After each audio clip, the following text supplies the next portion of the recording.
cut spending. Joining us from Capitol Hill is Congressman Hensarling of Texas, who unveiled the spending plan for the Republican agenda today. Representative, good to see you.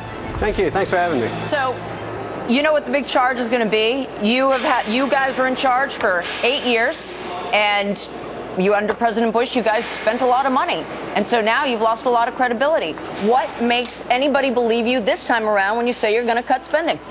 Well, one, we have new leadership, and number two, I assure you we will have new membership. Listen, I recall fighting my own president, my own speaker, my own majority leader. Yes, Republicans spent too much. They got the message. There's nothing quite like getting hit upside the head with a 2x4 to learn a lesson.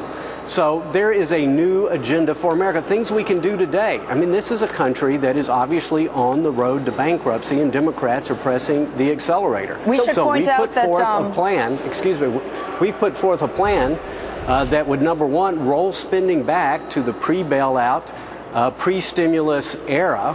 That would put, as opposed to a Democrat Congress that has given us no budget, that would actually give us a binding budget. Myself and Paul Ryan have already offered spending cuts of over $1 trillion.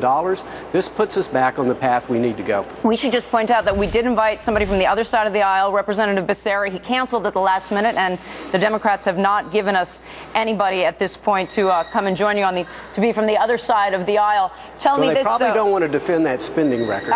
You think? But still, I think that you've got such a credibility problem. What do you do about it to prove it until you're in office?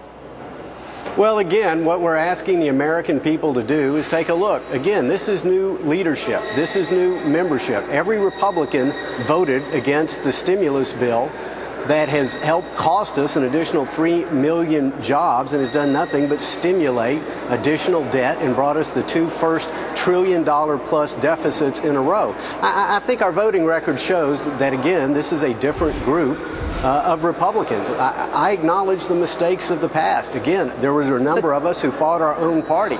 But when it comes to spending, even on our darkest days, we were rank amateurs compared to these people. These people have America on the road to bankruptcy. We're offering an alternative. Is it true, though, that this plan steers clear of any cuts in Social Security or Medicare? And if it does, how is it really going to rein in spending? No one seems to want to touch those, and yet they are two of the biggest entitlements and two of the biggest weights on the economy.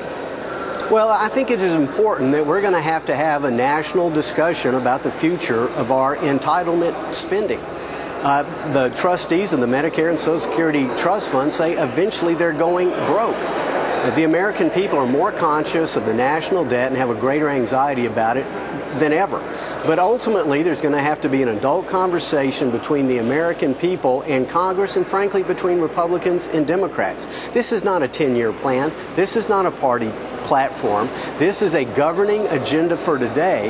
And the first thing we have to do is throw the brakes on as the Democrats have us accelerating down the road to national bankruptcy. Then we've got to figure out how to reverse the car and get it back on the road to economic prosperity and economic freedom. Yes, eventually you're going to have to do something with the entitlement spending, but what a novel idea that we have offered, that instead of having votes every week to increase spending, we are offering a plan that every week we will have votes to decrease spending, and we have put our money where our mouth is, or our mouth where our money is. We have actual legislation that would cut spending.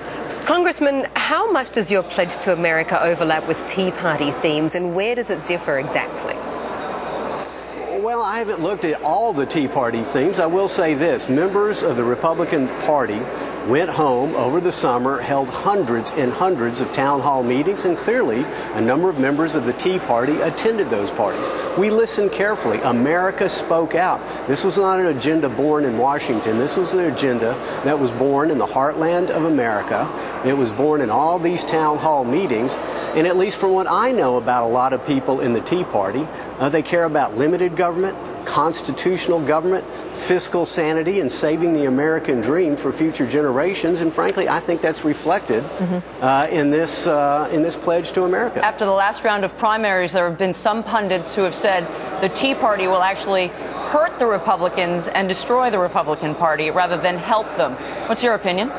Oh, I disagree. I don't necessarily associate myself with every person who puts Tea Party on their business card, but I think, number one, it is a real movement. It is an organic movement. It's about people who feel that their country have gone astray.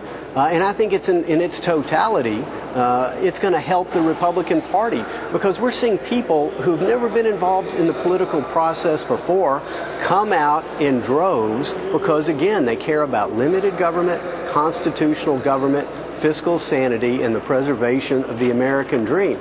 So, listen, voters count. And I know some people say, well, the establishment candidate got hurt. Well, maybe that's so, but ultimately the voters count, the voters' voices will be heard, and I think they'll be heard in November, and I think the Tea Party will have a very large voice.